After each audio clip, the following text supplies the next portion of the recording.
Hey guys, welcome back to my YouTube channel. ನಾವಿವತ್ತು ಆಚೆ ಹೋಗ್ತಾ ಇದ್ದೀವಿ. ಆಚೆ ಹೋಗಬೇಕಾದ್ರೆ ಸುಂದರವಾದ ಪ್ರಕೃತಿಯ ವಿಡಿಯೋಗಳನ್ನು ಹಾಕ್ತಾ ಇದ್ದೀನಿ. ಎಲ್ಲೆಲ್ಲಿ ನನಗೆ ಇಷ್ಟ ಆಯಿತು ಆ ಕ್ಲಿಪ್ನ ಹಾಕ್ತಾ ಇದ್ದೀನಿ. ನೀವು ಎಂಜಾಯ್ ಮಾಡಿ. ಇಷ್ಟ ಆದರೆ ಲೈಕ್ ಮಾಡಿ, ಕಮೆಂಟ್ಸ್ ಮಾಡಿ, ಸಬ್ಸ್ಕ್ರೈಬ್ ಮಾಡಿ. ತುಂಬಾ ಇಷ್ಟ ಆಗುತ್ತೆ. ನೋಡ್ತಾ ಇದ್ದರೆ ಕಣ್ಣಿಗಂತೂ ತುಂಬಾ ಸೊಗಸಾಗಿರುತ್ತೆ. ಅದ್ಭುತವಾಗಿದೆ. ಮಾರ್ನಿಂಗ್ ನಾವು 4 ಗಂಟೆಗೆ ಬಿಟ್ವಿ. ಸೂರ್ಯ ಸನ್ರೈಸ್ ಆಗೋದು ಎಲ್ಲ ನಿಮಗೆ ಕಾಣಿಸುತ್ತೆ. ವಿಡಿಯೋನ ಎಂಡ್ವರೆಗೂ ನೋಡಿ, ತುಂಬಾ ಚೆನ್ನಾಗಿದೆ. ಕಾರಲ್ಲಿ ಹೋಗ್ತಾ ಈ ವಿಡಿಯೋನ ಮಾಡ್ಕೊತಾ ಹೋದೆ. ತುಂಬಾ ಚೆನ್ನಾಗಿ ಬಂತು ವೀಡಿಯೋಸ್ ಕೂಡ. ಮತ್ತು ಹೈವೇ ಹತ್ರ ಹೋಗಬೇಕಾದ್ರೆ ಫುಲ್ ಕ್ಲಿಯರಾಗಿ ಕಾಣಿಸ್ತಾ ಇತ್ತು. ಸನ್ರೈಸ್ ಆಗಲಿ, ಬೆಟ್ಟ ಆಗಲಿ, ಗುಡ್ಡ ಆಗಲಿ, ಪ್ರಕೃತಿ ಆಗಲಿ ತುಂಬಾ ಚೆನ್ನಾಗಿದೆ. ವಿಡಿಯೋ ಎಂಡ್ವರೆಗೂ ನೋಡಿ, ನಿಮಗೆ ಇಷ್ಟ ಆಗುತ್ತೆ ಅಂತ ಭಾವಿಸ್ತೀನಿ. ನೋಡಿ, ಸನ್ರೈಸ್ ಆಗ್ತಾ ಇದೆ. ಎಷ್ಟು ಅದ್ಭುತವಾದ ಕ್ಷಣ ಇದು. ನಾನಂತೂ ತುಂಬಾ ಇಷ್ಟಪಟ್ಟೆ. ಡೈರೆಕ್ಟಾಗಿ ಕಾಣಿಸ್ತಾ ಇತ್ತು. ಮಲ್ಕೊಬೇಕು ಅಂತಲೇ ಅನ್ನಿಸ್ಲಿಲ್ಲ. ಕಾರಲ್ಲಿ ಹೋಗಬೇಕಾದ್ರೆ ನನಗೆ ಆಲ್ಮೋಸ್ಟ್ ನಿದ್ದೆ ಬಂದುಬಿಡುತ್ತೆ. ಆದರೂ ಈ ದೃಶ್ಯನ ನನಗೆ ನೇಚರ್ ಅಂದರೆ ತುಂಬಾ ಇಷ್ಟ. ಅದನ್ನು ನೋಡಿಕೊಂಡು ಹೋದೆ. ತುಂಬಾ ಚೆನ್ನಾಗಿತ್ತು.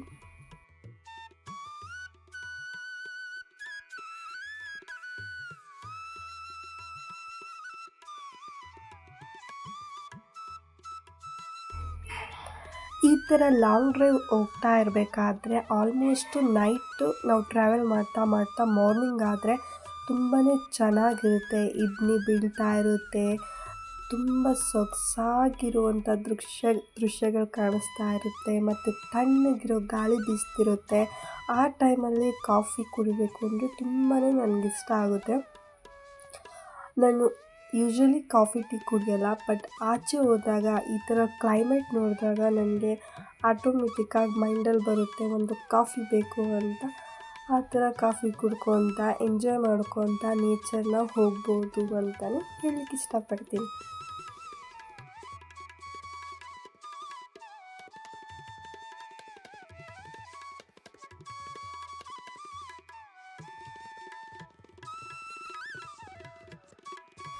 ಒಂದು ಕವನ ಹೇಳ್ತೀನಿ. ಭೂಮಿಯು ಸುಂದರವಾದ ವಧುವಿನಂತೆ, ಇದಕ್ಕೆ ಯಾವುದೇ ಮಾನವ ನಿರ್ಮಿತ ಆಭರಣಗಳ ಅವಶ್ಯಕತೆ ಇಲ್ಲ. ಹೀಗೆ ನಮ್ಮ ಮುಂದಿನ ಪಯಣ ಸಾಗ್ತಾ ಹೋಗ್ತಿತ್ತು. ಈ ನೇಚರ್ ಜೊತೆ ಡ್ರೈವ್ ಮಾಡೋರಿಗೆ ಮತ್ತು ಅಲ್ಲಿರೋರಿಗೆ, ನೇಚರ್ ಲವರ್ಗೆ ಎಸ್ಪೆಷಲಿ ಆ ಟೈಮಲ್ಲಿ ನೋಡಬೇಕು ಅಂತ ಅನಿಸೋರಿಗೆ ನಿದ್ದೆ ಬರಲ್ಲ. ಆರಾಮಾಗಿ ಪಯಣ ಮುಂದೆ ಸಾಗ್ತಾ ಹೋಗುತ್ತೆ. ಜರ್ನಿ ಈಸಿಯಾಗಿ ಆಗುತ್ತೆ.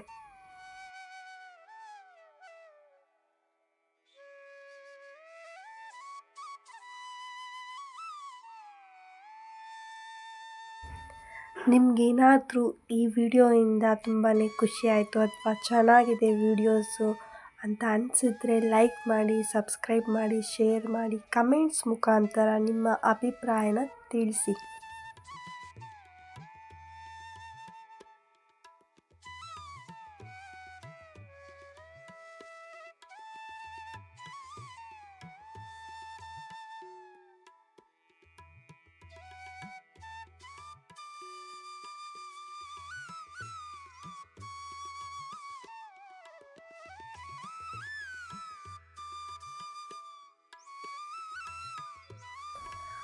ಹೋಗ್ತಾ ಹೋಗ್ತಾ ಗೊತ್ತೇ ಆಗಲಿಲ್ಲ ಜರ್ನಿ. ಬಟ್ ಇದು ಹೈವೇ ಆಗಿರೋದ್ರಿಂದ ಟೋಲ್ಗಳು ತುಂಬ ಬರ್ತಾ ಇತ್ತು.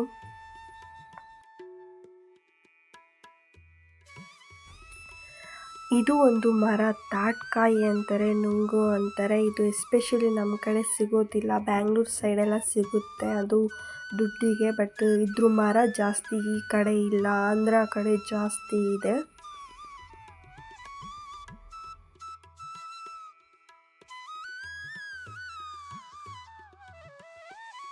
ಹೋಗ್ತಾ ಹೋಗ್ತಾ ಯಾವುದಾದ್ರೂ ಒಂದು ಸಾಂಗ್ ಅಂದರೆ melody songs, Kannada songs, especially Kannada songs ಹಳೆ ಕಾಲದ್ದು ಹಾಕ್ಕೊತ ಎಂಜಾಯ್ ಮಾಡ್ಕೊತ ಹೋದರೆ ಸಖತ್ತಾಗಿರುತ್ತೆ. ಈ ಕಡೆ ಜಾಸ್ತಿ ಭತ್ತ ಬೆಳೀತಾರೆ, ಅಂದರೆ ಅಕ್ಕಿ ಬೆಳೀತಾರೆ, ಅದ್ರ ಗದ್ದೆ ಕೂಡ ಈ ಕಡೆ ಇತ್ತು. ಸೊ ಆ ಕ್ಲಿಪ್ನ ನಾನು ತಗೊಂಡಿದ್ದೀನಿ. ಇಷ್ಟು ಸುಂದರವಾಗಿದೆ ನೋಡಿ ಎಮ್ಮೆಗಳು. ನಾವು ಹೋಗ್ತಾ ಹೋಗ್ತಾ ಎಮ್ಮೆ ನೋಡಿದ್ವಿ, ಮತ್ತು ಕುರಿ ನೋಡಿದ್ವಿ, ಬಾತುಕೋಳಿ ಕೂಡ ನೋಡಿದ್ವಿ. ಬಟ್ ಅದು ಕ್ಲಿಪ್ ನಾನು ತಗೊಳ್ಳಿಕ್ಕಾಗಲಿಲ್ಲ.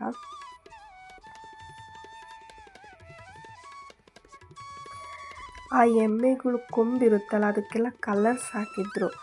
ಇದು ಹಸು ಅಂದ್ಕೊತೀನಿ, ಗೂಳಿ ಆ ಥರ ಟೈಪ್ ಇತ್ತದು. ಒಂದು ಹಳ್ಳಿ ಬಂತು, ಹಳ್ಳಿ ಆದಮೇಲೆ ಮತ್ತೆ ಹೈವೇಗೆ ನಾವು ಹೋದ್ವಿ.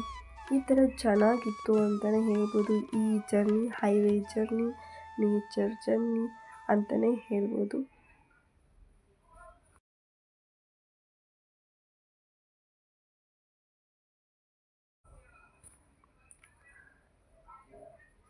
ಲಾಸ್ಟಲ್ಲಿ ಮುಗಿತಾ ಬಂತು ಅಂದ್ಕೊತೀನಿ ಜರ್ನಿ. ಇನ್ನೇನು ನಾವು ಹೋಗೋ ಸ್ಪಾಟ್ ಸಿಕ್ತು ಅಂದ್ಕೊತೀನಿ. ಹೋಗಬೇಕಾದ್ರೆ ಇದು ಕೂಡ ಸಿಕ್ತು, ಕುರಿ.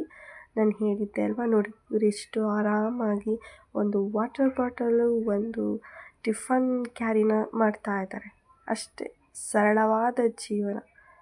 ನೋಡೋಕೆ ತುಂಬಾ ಚೆನ್ನಾಗಿರುತ್ತೆ, ಬಟ್ ಅನುಭವಿಸೋಕ್ಕೆ ಕಷ್ಟ ಅಂತ ಅಂದ್ಕೊತೀನಿ. Thanks for the watching. Bye, take care.